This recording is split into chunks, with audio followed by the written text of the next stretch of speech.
Welcome back to self and travel. This is Ramu. చూస్తున్నారు కదా, నేనైతే ప్రజెంట్ అయితే రైల్వే స్టేషన్లో ఉన్నాను. ఇప్పుడైతే మన భారతదేశంలో అత్యంత పవిత్రమైన 4 ధాముల్లో ఒకటైన పూరి జగన్నాథ్ ధామ్ అదే పూరి జగన్నాథ్ ఆలయానికి అయితే నేనైతే ప్రయాణం స్టార్ట్ చేశాను. ఇక్కడ చూస్తున్నారు కదా, నేనైతే ప్రజెంట్ అయితే రైల్లో అయితే వెళ్తున్నాను. మనం ప్రతి సంవత్సరం రథయాత్ర తెలుసు మీకు, పూరి జగన్నాథ్ రథయాత్ర ప్రపంచంలోనే బిగ్గెస్ట్ రథయాత్ర ఫెస్టివల్ ఏంది అంటే మనం చెప్పొచ్చు పూరి జగన్నాథ రథయాత్ర అనమాట.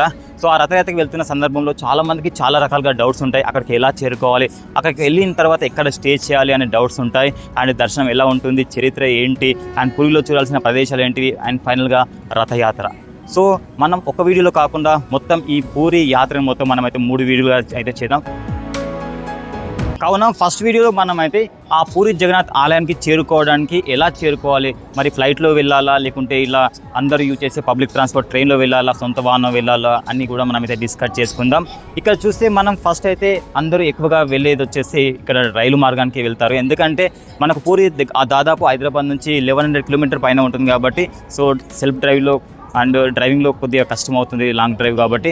అండ్ ఇంకోటి ఈ పూరి జగన్నాథ్కి ఈ రథయాత్ర సమయంలో వెళ్తే అక్కడ పార్కింగ్ ఇష్యూ ఉంటుంది కాబట్టి చాలామంది అయితే రైలు ప్రయాణం చేస్తారు కాబట్టి, మరి పూరికి ఇక్కడ నుంచి డైరెక్ట్ ట్రైన్స్ అవైలబుల్ లేవు హైదరాబాద్ నుంచి. మరి ఏ స్టేషన్కి వెళ్ళి అక్కడ నుంచి మళ్ళీ ఇంకా ఏ ట్రైన్లో వెళ్ళాలి కూడా అవన్నీ కూడా మనం ఈ వీడియోలో డిస్కస్ చేసుకుందాం.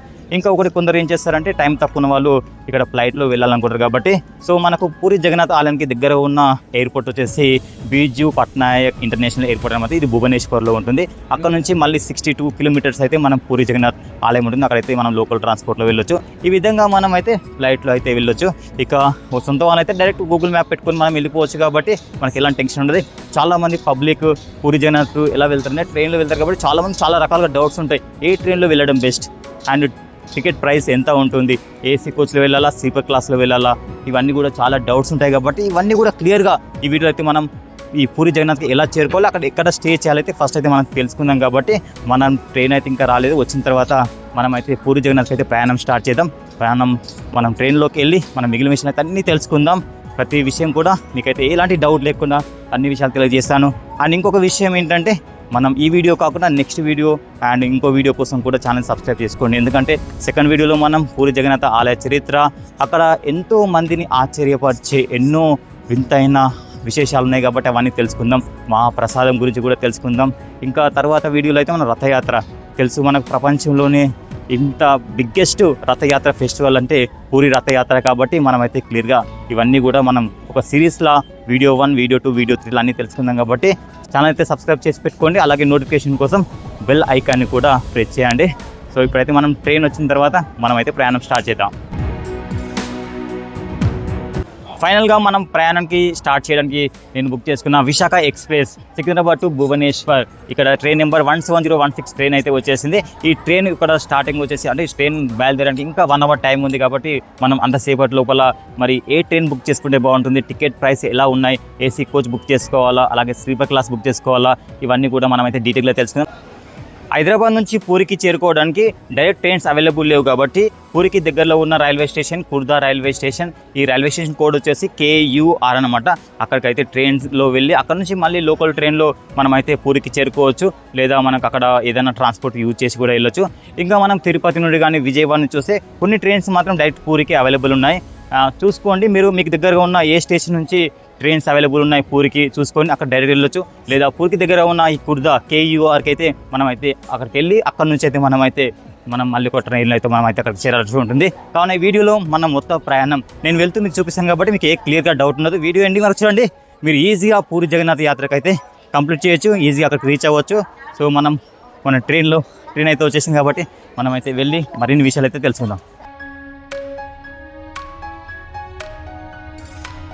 అండ్ ఇంకోటి, మీరు స్లీపర్ క్లాస్ తీసుకుంటే మనకైతే 550 రూపీస్ పడుతుంది. ఒకవేళ తత్కాల్ తీసుకుంటే 200 ఎక్కువ అంటే 750 వరకు అయితే ఛార్జ్ చేస్తారు. ఒకవేళ ఫ్యామిలీతో వస్తే మీరు ఏసీ కోచ్లో వెళ్ళడం బెస్ట్ ఆప్షన్, థర్డ్ ఏసీ కానీ సెకండ్ ఏసీ యూజ్ చేసుకోవడం బెస్ట్ ఆప్షన్. సో మీరు చాలా ట్రైన్స్ అయితే ఉన్నాయి, స్క్రీన్ మీద చూపిస్తున్నాను చూడండి. మనకు పలకనామా ఎక్స్ప్రెస్, అలాగే SHM సికింద్రాబాద్ నుంచి SHM సూపర్ ఫాస్ట్ ఎక్స్ప్రెస్ అంటే ఏసీ ఎక్స్ప్రెస్ అనమాట. ఇది ఓన్లీ ఏసీ కోచ్ మాత్రమే అవైలబుల్ ఉంటుంది. తర్వాత కోనార్క్ ఎక్స్ప్రెస్ అండ్ ఇంకా చాలా రకాల ట్రైన్స్ అయితే అవైలబుల్ ఉన్నాయి. ఇంకా కాసేపట్లో ట్రైన్ స్టార్ట్ అవుతుంది కాబట్టి మనమైతే జర్నీ అయితే స్టార్ట్ చేద్దాం. మన ట్రైన్ అయితే స్టార్ట్ అయిపోయింది. సో సో మన ప్రయాణం అయితే పూరి జగన్నాథ్ ఆలయానికి స్టార్ట్ అయిపోయింది. సో మొదటగా మనం ఖుర్దా రైల్వే స్టేషన్కి రేపు మనం మధ్యాహ్నం వరకు వెళ్తాం, అక్కడికి 2-2:30 వరకు. అక్కడ వెళ్ళిన తర్వాత మళ్ళీ అక్కడ లోకల్ ట్రైన్లో మనం అయితే పూరికి చేరుకోవాలి. సో మొత్తం మనం ఈ ట్రైన్ జర్నీ ఎలా ఉంటుంది అండ్ ట్రైన్లో ఫుడ్ ఎలా ఉంటుంది అవన్నీ కూడా మనం తెలుసుకుంటూ మనమైతే వెళ్ళిపోదాం. ఇప్పుడు మనం సీట్ దగ్గరికి అయితే వెళ్దాం. మన లగేజ్ అయితే కేర్ఫుల్గా ఉండాలి. తెలిసే మీకు ట్రైన్ జర్నీ ఎలా ఉంటుందో.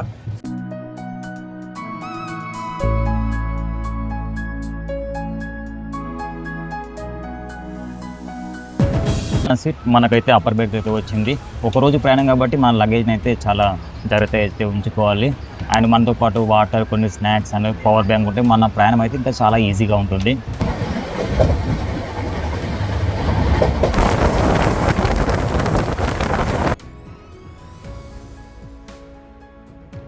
ఒక 140 కిలోమీటర్స్ తర్వాత అయితే మిర్యాలగూడకి అయితే ట్రైన్ అయితే వచ్చింది. ఇక్కడ కాసేపు ఆగింది. ఇక్కడ వాటర్ మన అవసరం అంటే తీసుకోవచ్చు.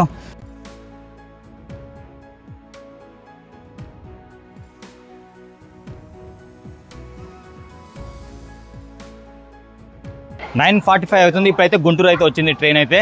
సో ఇక్కడ ట్రైన్లో కొద్దిగా ఫుడ్ బాగుంటుంది అంటే నేనైతే స్విగ్గీలో అంటే ఫుడ్ ఆర్డర్ ఇన్ ట్రైన్ అనే ఆప్షన్ యూజ్ చేసుకుని అయితే నేనైతే స్విగ్గీలో అయితే ఆర్డర్ చేసుకున్నాను జీరా రైస్.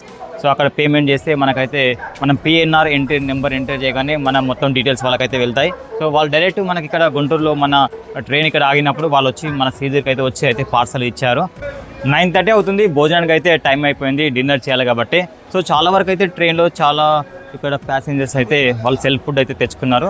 సో ఎక్కువ ఫుడ్ అయితే ఆర్డర్ ఇవ్వట్లేదు. చాలామంది ఇక్కడ ఏం చెప్తున్నారు, కొద్దిగా బాగుండకుండా ట్రైన్లో ఫుడ్ అని చెప్పారు.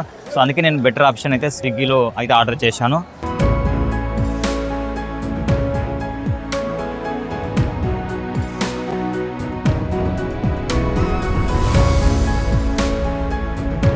గుడ్ మార్నింగ్ అందరికీ.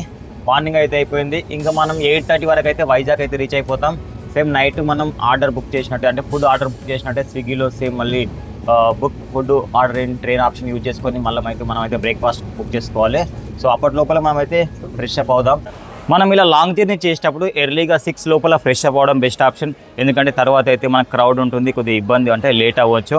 సో మీతో పాటు ఒక ఫేస్ వాష్ అలాగే ఒక పేస్ట్ అలా బ్రష్ తీసుకోండి. సో ఈజీగా మనం ఫ్రెష్ అప్ అయ్యి నెక్స్ట్ మనం ప్లేస్లో అయితే మనమైతే ఇంకా బ్రేక్ఫాస్ట్ అయితే బుక్ చేసుకోవచ్చు. మన ట్రైన్ అయితే ఇప్పుడు విశాఖపట్నం చేరుకుంది. ఒకవేళ మీరు ఈ పూరికి వస్తే అంటే మనం ఖుర్దా రైల్వే స్టేషన్ వెళ్ళాలి కదా. సో అక్కడికి వెళ్ళడానికి మీరైతే బెస్ట్ ఆప్షన్ పలక్నామా ఎక్స్ప్రెస్ అయితే బుక్ చేసుకోండి. ఎందుకంటే మనం సికింద్రాబాద్ నుంచి స్టార్ట్ అయ్యాం కదా. పలక్నామా ఎక్స్ప్రెస్ వచ్చేసి 4 o'clock స్టార్ట్ అవుతుంది అక్కడ నుంచి.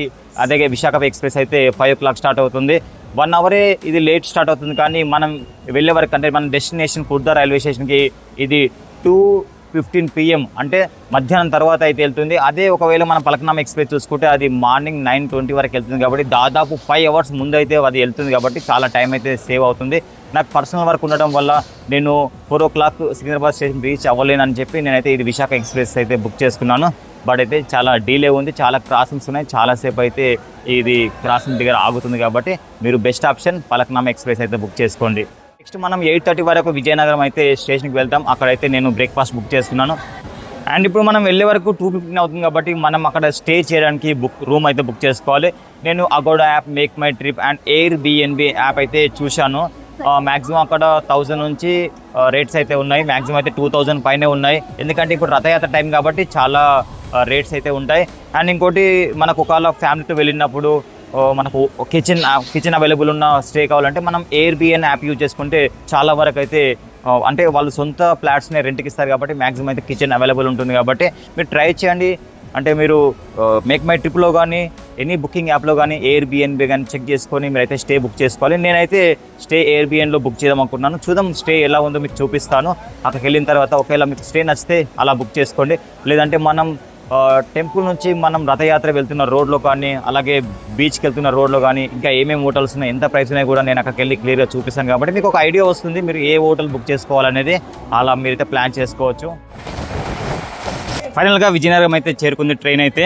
సో ఇక్కడ చూస్తున్నాం కదా విజయనగరం జంక్షన్కి అయితే వచ్చింది. మనం ఇక్కడ బ్రేక్ఫాస్ట్ అయితే బుక్ చేసుకున్నాం. యాక్చువల్గా ఇక్కడికి 8:30కి రావాలి ట్రైన్, కానీ అక్కడ విశాఖపట్నంలో 1 hour పైన అక్కడ వెయిట్ చేయడం వల్ల ఇక్కడికైతే ఇప్పుడు మ్యాక్సిమం అంటే 1.5 hour తర్వాత ఇప్పుడైతే 10 అవుతుంది. సో ఇప్పటికైతే ఇక్కడికైతే వచ్చింది. సో మనం ఇప్పుడు బ్రేక్ఫాస్ట్ చేసి ఇంకా మిగిలిన జర్నీ అయితే మనం కంటిన్యూ చేద్దాం. ఫైనల్గా మనం బుక్ చేసుకున్న బ్రేక్ఫాస్ట్ అయితే వచ్చింది. మొత్తం వెయిటింగ్ ఉన్నది హోటల్ చూసుకొని ఇక్కడ దోశ తీసుకున్నాం కాబట్టి ఇలా మీకు నచ్చిన ఫుడ్ అయితే మీరు ఈ స్విగ్గీ యాప్ యూజ్ చేసుకొని అక్కడ బుక్ ఫుడ్ అండ్ ట్రైన్ అన్న ఆప్షన్ యూజ్ చేసుకుని అయితే ఇలా నచ్చింది అయితే తినొచ్చు కాబట్టి సో మీరు కూడా ట్రై చేయండి, బాగుంది. అండ్ మనకైతే ఇక్కడ చూసుకుంటే 2 చట్నీస్ అయితే ఇచ్చారు. దోశ కూడా చాలా క్వాలిటీగా ఉంది అండ్ క్వాంటిటీ కూడా బాగానే ఉంది. సో ఇలా అయితే మనం అయితే తినుకుంటూ మన ప్రయాణం అయితే కొనసాగించవచ్చు.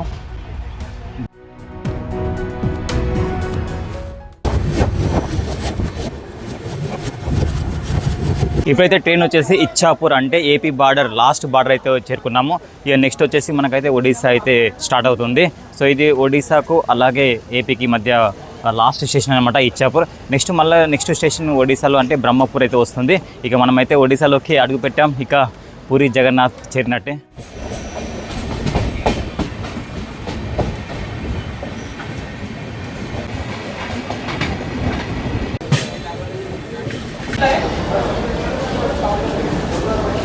ఫైనల్గా కుర్దా రైల్వే స్టేషన్ అయితే చేరుకున్నాను. చూస్తున్నాం కదా మన ట్రైన్ ఇదే. సో ఇక్కడ నుంచి మళ్ళీ మనం అయితే ఇప్పుడు పూరికి అయితే వేరే ట్రైన్లో వెళ్ళాలి. కనుక్కొని మనం ఏ ట్రైన్ అవైలబుల్ ఉందో చూసి అయితే వెళ్దాం. యాక్చువల్గా ఇక్కడికి 2:15కి రావాలి. ఇదైతే ఇప్పుడు 1 అవర్ పైన అంటే 3:30కి వచ్చింది ఇక్కడికి ట్రైన్ అయితే. సో విశాఖ ఎక్స్ప్రెస్ అయితే కొద్దిగా డీలే అయిపోయింది. సో మీరు వస్తే మాత్రం పలకనమలనే రండి. అండ్ ఇంకొక విషయం గుర్తుపెట్టుకోండి, ఒకవేళ మీరు గోల్డెన్ ట్రయాంగిల్ టూర్ అంటే మీరు ఇక్కడ నుంచి భువనేశ్వర్ వెళ్ళి అక్కడ లింగరాజ టెంపుల్ చూసుకొని అక్కడ నుంచి కోనార్క్ టెంపుల్ వెళ్ళి అక్కడ నుంచి పూరికి వచ్చి ఆ జగన్నాథ టెంపుల్ చూడొచ్చు. లేదంటే మీరు ఇక్కడ కుర్దా నుంచి మళ్ళీ పూరికి వెళ్ళి పూరి జగన్నాథం చూసి అక్కడ నుంచి కోనార్క్ సన్ టెంపుల్ తర్వాత లింగరాజ టెంపుల్ చూసి భువనేశ్వర్ వెళ్ళి మళ్ళీ మీ ప్లేస్కి అయితే వెళ్ళొచ్చు. కాబట్టి సో ఈ విధంగా అయితే మీరు ప్లాన్ చేసుకోవాలి. ఇప్పుడు మనం ఎంక్వైరీ చేసి ఏ ట్రైన్ అవైలబుల్ ఉందో చూసి మనమైతే పూరికి అయితే వెళ్ళిపోదాం.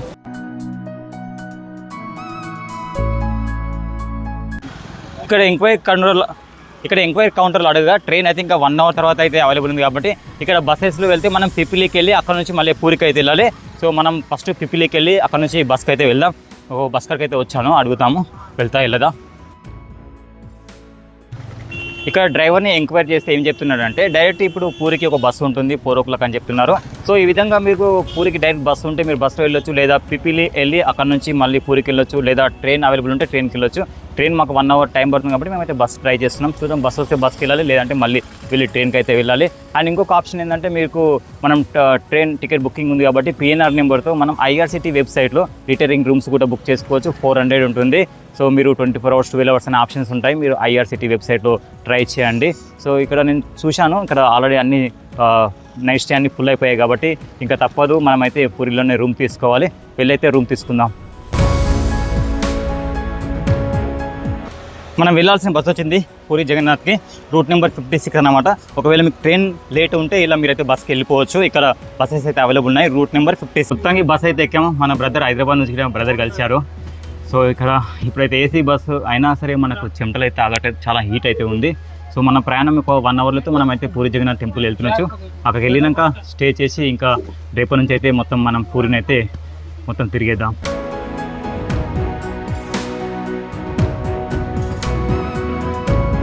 ఫైనల్గా మనం అయితే పూరి జగన్నాథ్ టెంపుల్ పక్కలో ఉన్న ఇక్కడ గ్రాండ్ రోడ్లో బస్ స్టాండ్కి అయితే డ్రాప్ చేశారు.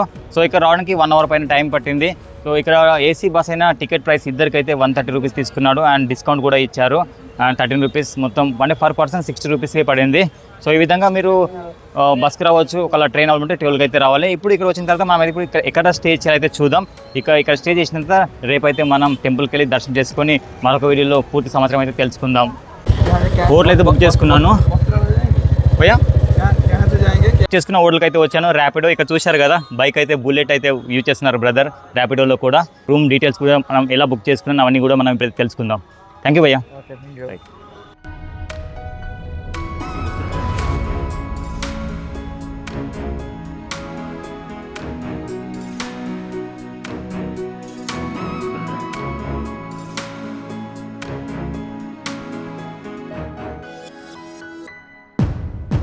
ఫైనల్గా రూమ్ అయితే చెక్ ఇన్ అయ్యాను. మరి ఈ రూమ్ ఎలా బుక్ చేసుకున్నాను క్లియర్గా అయితే చెప్తాను. సో చాలా వరకు మనకు రూమ్ బుకింగ్ యాప్స్ ఇప్పుడు అగోడా కానీ, మేక్ మై ట్రిప్ కానీ ఇంకా చాలా యాప్స్ ఉంటాయి. నేనైతే ఎక్కువగా ఎయిర్బిఎన్ యాప్ అయితే యూజ్ చేస్తాను, ఎయిర్బిఎన్బి అని.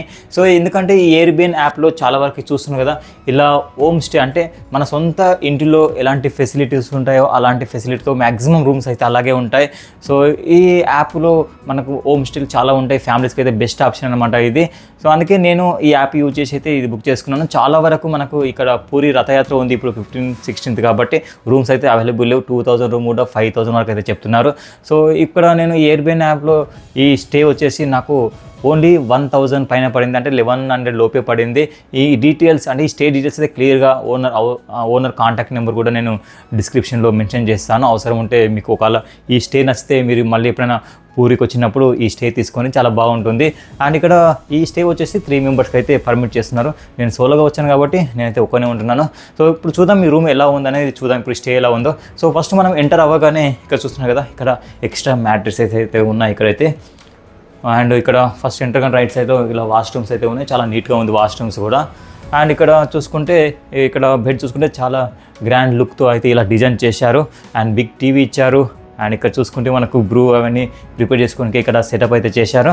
అండ్ ఇక్కడ ఇంకా డ్రింకింగ్ వాటర్ కోసం అయితే ఇక్కడ వాటర్ ప్యూరిఫైర్ కూడా ఏర్పాటు చేశారు. అండ్ ఇక్కడ మొత్తం ఫుల్ కిచెన్ లేకుండా ఓన్లీ హాఫ్ కిచెన్ అయితే ఏర్పాటు చేసి, అంటే మనం బయట ఫుడ్ పార్సల్ తెచ్చుకోండి, ఇక్కడ తినేలా స్పూన్స్ అండ్ ప్లేట్స్ అవన్నీ కూడా అందుబాటులో. మ్యాక్సిమం వేరే స్టేలో కిచెన్ అవైలబుల్ ఉంటుంది ఈ ఎయిర్బిఎన్బి యాప్ యూజ్ చేసుకున్న స్టేలో చాలా వరకు. అండ్ మనకు మినీ ఇక్కడ ఫ్రిడ్జ్ కూడా అవైలబుల్ ఉంది. సో ఈ విధంగా రూమ్ అయితే నాకు బాగా నచ్చింది, ఎందుకంటే ఒక 1000 రూపీస్లో ఇలాంటి మంచి రూమ్ ఈ సీజన్లో దొరకడం నాకు బాగా అనిపిస్తుంది.